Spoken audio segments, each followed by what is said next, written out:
1400 साल से भी ज्यादा का जमाना हो गया, लेकिन कुरान अजीम का एक एक हर्फ आज महफूज है। 1400 साल पहले कुरान जिस तरह नाजिल हुआ था, वैसे ही वही कुरान आज भी हमारे पास मौजूद है। उलमा बैठे हुए हैं, मसला बता देता हूं। अगर किसी शख्स ने कुरान अजीम की एक आयत का भी इनकार कर दिया तो वह काफिर हो जाएगा, मुसलमान नहीं। तो कुरान अजीम के बारे में हमारा अकीदा यह है कि कुरान का एक एक हर्फ महफूज है। और ऐसा नहीं है कि यारों ने कुरान को बदलने की कोशिश नहीं की है। अरे जो बदलना चाहे वो बदल गए, लेकिन कुरान के जबर को आज तक कोई जेर नहीं कर पाया है। कौले मोहम्मद, कौले खुदा, फरमान न बदला जाएगा, बदलेगा जमाना लाख मगर कुरान न बदला। सुभान अल्लाह, सुभान अल्लाह, हक है। हजरत गिरामी, अब सवाल ये पैदा होता है कि कुरान अजीम को नाजिल हुए 1400 साल से भी ज्यादा का जमाना हो गया, लेकिन कुरान जिस तरह से उस दौर में था उसी तरह आज भी बेआईन ही वही कुरान हमारे पास मौजूद है। कुरान भी आसमानी किताब है, तौरेत भी आसमानी किताब है, इंजील भी आसमानी किताब है, जबूर भी आसमानी किताब है। लेकिन ये किताबें यानी तौरेत, इंजील, जबूर, ये किताबें आज अपनी असली हालत में नहीं है। वजह क्या है मेरे दोस्त और बुजुर्गों? वजह यह है कि अल्लाह तबारक व तआला ने जबूर को नाजिल फरमाया लेकिन हिफाजत का जिम्मा नहीं लिया। तौरेत को नाजिल फरमाया, हिफाजत का जिम्मा नहीं लिया। इंजील को नाजिल फरमाया, हिफाजत का जिम्मा नहीं लिया। लेकिन जब अल्लाह ने अपनी आखिरी किताब कुरान अजीम को नाजिल फरमाया तो अल्लाह ताला ने नाजिल फरमाने के बाद यह भी फरमाया, इन्ना नहनु नज़्ज़लना ज़िक्रा व इन्ना लहु लहाफ़िज़ून, यानी हमने ही इस जिक्र कुरान को नाजिल किया और हम ही इसके मुहाफ़िज़ निगहबान हैं। दोस्तों, तौरेत को लोगों ने बदल डाला, इंजील को लोगों ने बदल डाला, जबूर को लोगों ने बदल डाला, लेकिन कुरान अजीम को 1400 साल से भी ज्यादा का अरसा हो गया। बदलने वाले बदल गए, लेकिन कुरान अजीम को बदल नहीं पाया, इसलिए कि इस कुरान का मुहाफिज हमारा परवरदिगार है, हमारा रब है। मेरे दोस्त और बुजुर्गों, कुरान अजीम जब मेरे आका जनाब मोहम्मद रसूलुल्लाह सल्लल्लाहु अलैहि वसल्लम पर नाजिल हुआ तो जिन जिन लोगों ने मेरे आका के ज़बान फैज तर्जमान से कुरान अजीम की तिलावत सुनी तो कुरान उनके दिल में घर करने लगा। हर दौर में हक के साथ जो है ये बातिल ताकतें टकराई है, और आज भी इस्लाम के पीछे दुनिया की सारी बातिल कुव्वतें पड़ी हुई है। लोग जानते हैं, उनको इस बात का इल्म है कि अगर दुनिया में कोई अच्छा मजहब और सच्चा मजहब है तो वो कोई और मजहब नहीं है, वो मजहब इस्लाम है। लेकिन इसके बावजूद मजहब इस्लाम को तबाह करने की नापाक कोशिश कर रहे हैं। लेकिन मेरे दोस्तों, डॉक्टर इकबाल ने कहा, पासबा मिल गए काबे को सनम खाने से। जो लोग मजहब इस्लाम को मिटाना चाहते हैं वो खुद मिट जाएंगे, मजहब इस्लाम नहीं मिटेगा प्यारे, इसलिए कि इस मजहब की हिफाजत करने वाला, इस मजहब का मुहाफिज हमारा परवरदिगार है। जब तक कयामत आएगी, जब तक इस मजहब को जो है चलना है और रहना है। जो लोग इस्लाम की मिटाने की बात करते हैं वो मिट जाएंगे, और हम देख रहे हैं कि उनके आने वाली नस्लें जो है इस्लाम के पासबा नजर आ रहे हैं। हाँ, ये अलग बात है कि हमारी गफलत की वजह से, हमारी लापरवाही की वजह से हम मिटा दिए जाएंगे, हम बर्बाद हो जाएंगे, हम तबाह हो जाएंगे, लेकिन इस्लाम तबाह नहीं होगा।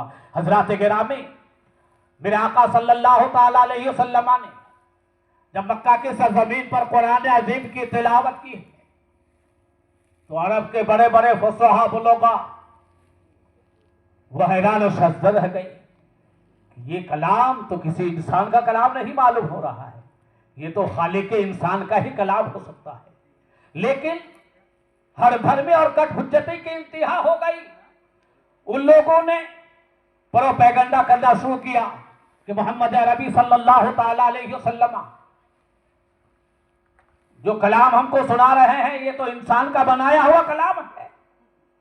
मेरे आका सल्लल्लाहु ताला अलैहि वसल्लम को जब इस प्रोपेगेंडे का इल्म हुआ, मुस्तफा जाने रहमत सल्लल्लाहु ताला अलैहि वसल्लम अभी सोच ही रहे थे कि जिब्रील अमीन मेरे आका सल्लल्लाहु ताला अलैहि वसल्लम की बारगाह में वही लेकर आ गए और अल्लाह ताला ने फरमाया इन कुंतुम फी रैबिन मिम्मा नज़्ज़लना अला अब्दिना फातू बिसूरतिन मिस्ली वदू शुहदाकुम मिन दुनिल्लाहि इन कुंतुम सादिकीन।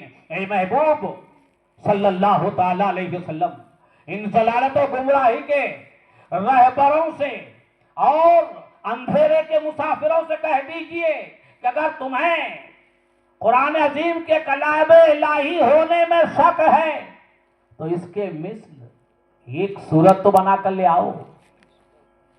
और हम कह देते हैं कि तुम बनाकर नहीं ला सकोगे। मेरे दोस्तों और बुजुर्गों, मेरे आका सल्लल्लाहु ताला अलैहि वसल्लम ने मुश्रिकीन अरब को चैलेंज दिया तो सारे शोरा उदबा बुलोगा सबके सब जो है मिल बैठ कर एक सूरत तो क्या चंद आयत भी ना ला सके। मेरे दोस्तों और बुजुर्गों, यहां पर मैं एक बात आपको बताने जा रहा हूं। एक चीज है इंसान की बनाई हुई और एक चीज है खालिक की बनाई हुई। खालिक की बनाई हुई चीज की मिस्ल जो है मुहाल है, मुमकिन नहीं मुहाल है। आज साइंस कहां से कहां पहुंच गई है। साइंस चांद के सफर की बात कर रही है।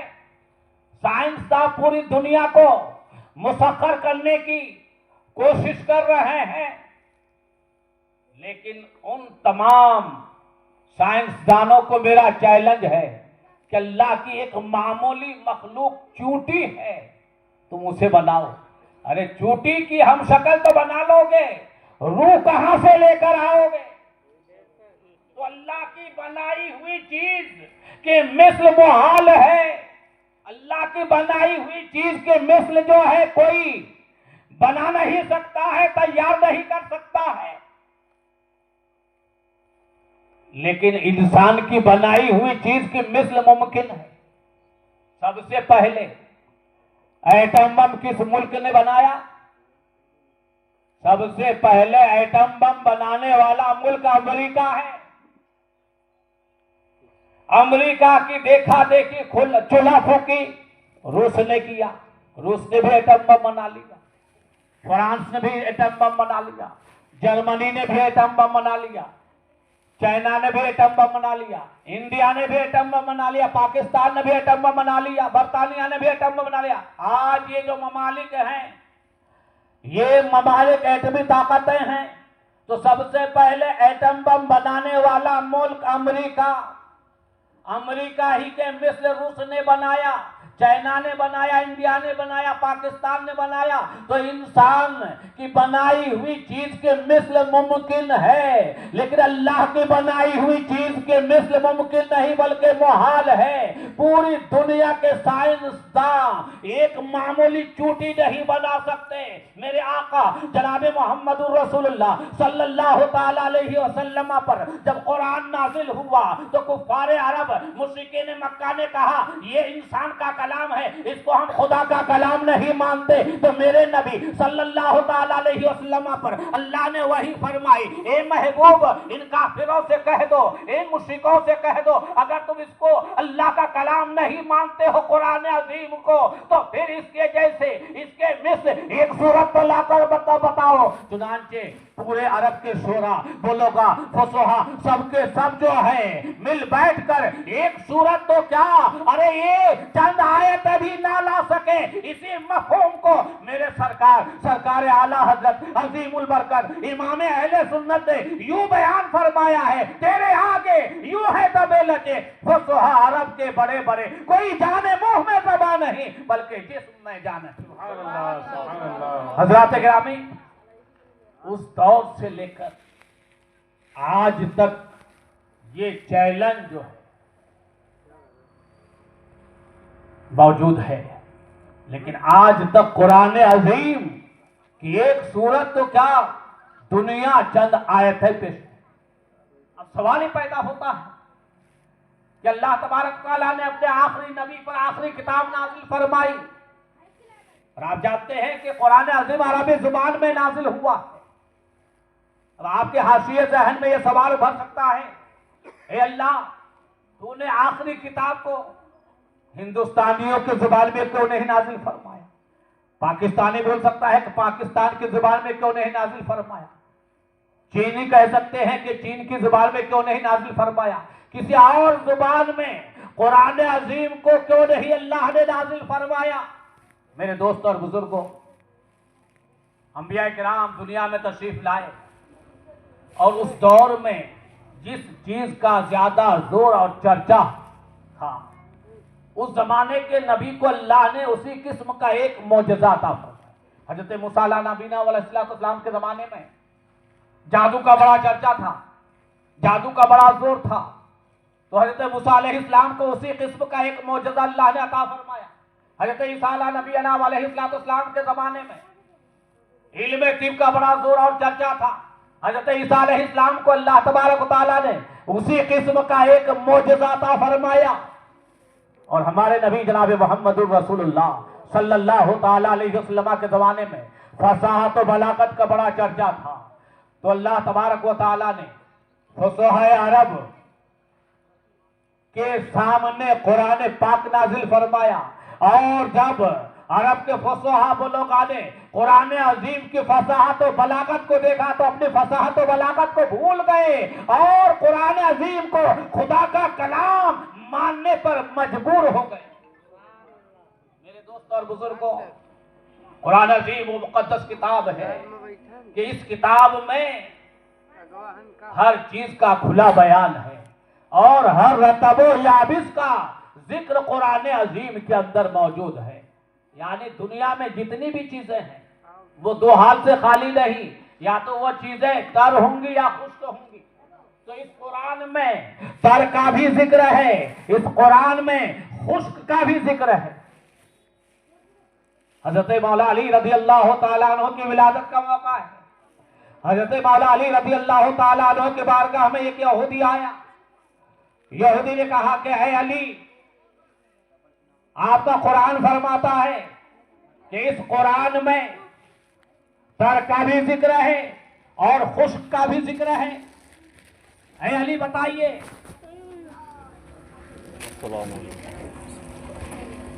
नारे तकबीर, नारे रिसालत, मसलक आला हजरत, उलमाए अहले सुन्नत, नारे तकबीर, नारे रिसालत। दरूद पाक पर अल्लाहुम्मा सल्ली अला सय्यिदिना मौलाना मुहम्मद व सल्लम, सलातो व सलामन अलैका या रसूल अल्लाह या हबीब अल्लाह या नबी अल्लाह। हज़रात गिरामी, मैं याद कर रहा था कि यहूदी ने कहा, अली आपका कुरान फरमा रहा है कि इसमें हर रतब व याबिस का जिक्र है, इसमें हर तर और खुश्क का बयान है। तो अली फरमाइए, क्या इस कुरान में आपकी दाढ़ी का तज़किरा है और हमारी दाढ़ी का तज़किरा है? तो हज़रत मौला अली रज़ी अल्लाह तआला अन्हु की बारगाह में सवाल किया गया था, जिनके बारे में मेरे आका सल्लल्लाहु अलैहि वसल्लम ने फरमाया, अना मदीनतुल इल्म वालियुल बाबुहा, मैं इल्म का शहर हूं, अली उसका दरवाजा है। इल्म के दरवाजे से सवाल किया गया है। मौला अली ने फरमाया, यहूदी सुन, हमारे कुरान में तुम्हारी दाढ़ी का भी तज़किरा है और हमारी दाढ़ी का भी तज़किरा है। यहूदी के दाढ़ी के बाल जो है बहुत कम थे, थोड़ी में जो है थोड़े से बाल थे, और हजरत मौला अली रज़ी अल्लाह तआला अन्हु के दाढ़ी के बाल घने थे। हजरत मौला अली ने फरमाया, कुरान अजीम में तुम्हारी भी दाढ़ी का तस्करा है और हमारी दाढ़ी का भी तस्करा है, सुनो। वह इस तरह से कि कुरान अजीम की एक आयत है, उसका मफहूम यह है कि जो जमीन जरखेज होती है वो सब्जा ज्यादा उगाती है, और जो जमीन बंजर चटियल होती है वो सब्जा कम उगाती है। यहूदी सुन, तुम्हारी दाढ़ी की जमीन जो है बंजर और चटियल है, इसलिए सब्जा कम उगाई है, और हमारी दाढ़ी की जमीन जरखेज है, इसलिए सब्जा ज्यादा उगाई है। यानी कुरान में तुम्हारी दाढ़ी का भी तस्करा है और मेरी दाढ़ी का भी तस्करा है। कुरान अजीम वो मुकद्दस किताब है कि इस कुरान में हर चीज का खुला बयान है। दीनों दुनिया के वो कौन से ऐसे उलूम हैं जो कुरान पाक के अंदर मौजूद नहीं है।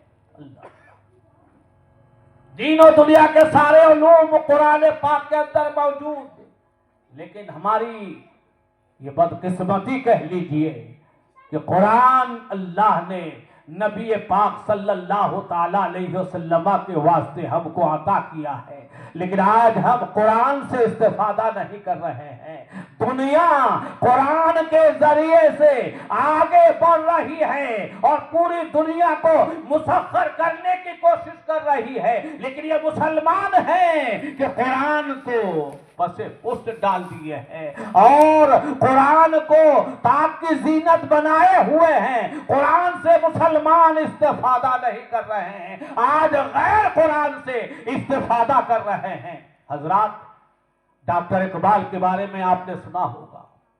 डॉक्टर इकबाल जब यूरोप की सरजमीन में तालीम हासिल करने के लिए गए और जिस यूनिवर्सिटी में डॉक्टर इकबाल तालीम हासिल कर रहे थे, उनका एक टीचर जो है मजहबन यहूदी था।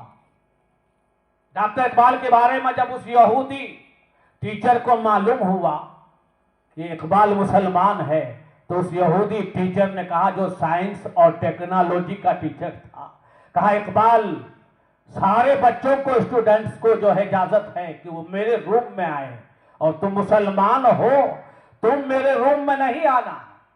अब किसी आदमी को किसी चीज से अगर रोका जाए तो उनका तजस्सुस और बढ़ जाता है। डॉक्टर इकबाल ने कहा कि आखिर क्या वजह है, मेरे उस्ताद ने, मेरे टीचर ने अपने रूम में जाने से मुझे क्यों रोका है। एक दिन टीचर कहीं चले गए थे, डॉक्टर इकबाल को मौका मिला, यहूदी टीचर के रूम में गए तो वहां साइंस की किताबें उन्होंने देखा और वहां पर उन्होंने कुरान अजीम के एक नुस्खा को भी देखा। तो डॉक्टर इकबाल को बड़ी हैरत हुई कि ये तो मजहबन यहूदी है, इनके रूम में तौरेत का नुस्खा होना चाहिए। साइंस तो वो टीचर है तो साइंस की किताबें होना कोई ताज्जुब की बात नहीं है, लेकिन ये यहूदी होते हुए कुरान अजीम को क्यों रखा है। चुनांचे उन्होंने देख लिया, वापस आए। जब वो यहूदी टीचर आया, कहा सर आपने मुझे अपने रूम में जाने से क्यों रोका था। कहा मियां, मैंने तुमको अपने रूम में जाने से इसलिए रोका था कि मैं तुम्हारी मजहबी किताब कुरान पाक को रखा था। जब तुमने कुरान अजीम को मेरे रूम में देख लिया है तो अब मैं राज को राज में ही नहीं रखूंगा।